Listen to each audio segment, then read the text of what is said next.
பற்றி அவனவன் தன்னை பற்றின கல்வியை கற்க வேண்டுமா இல்லையா?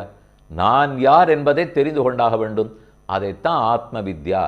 நான் யார்னு தெரிந்து கொண்டால் என்னை செலுத்துபவன் யார், படைத்தவன் யார், காப்பவர் யார், எனக்காக காத்து கொண்டிருப்பவர் யார் என்று பகவானை பற்றி படிக்க முற்படுவோம். அது பரமாத்ம வித்யை. இந்த வித்யை நித்தியமாய் ஆனந்தத்துக்கு வழிவகுக்கும், திருப்தியை கொடுக்கும், சாந்தியை கொடுக்கும். அதுதான் சுகத்துக்கு வழி. சாதனம்னா வழி, சாதனம்னா கருவி, சாதனம்னா வாகனம். எதன் மூலம் அடைகிறோமோ அது சாதனம். எது சாதித்து கொடுக்கிறதோ அது சாதனம். எதை சாதிக்க வேண்டும்? சுகத்தை. எது சாதித்து கொடுக்கும்? இதோ வித்யா, ஆத்ம ஞானம், பரமாத்ம ஞானம், பரமாத்மாவை பற்றின பக்தி, உலக விஷயத்தில் வைராக்கியம், இவை சுகத்தை கண்டிப்பாக பெற்று கொடுக்கும். அதை மேலும் என்ன அப்படிங்கிற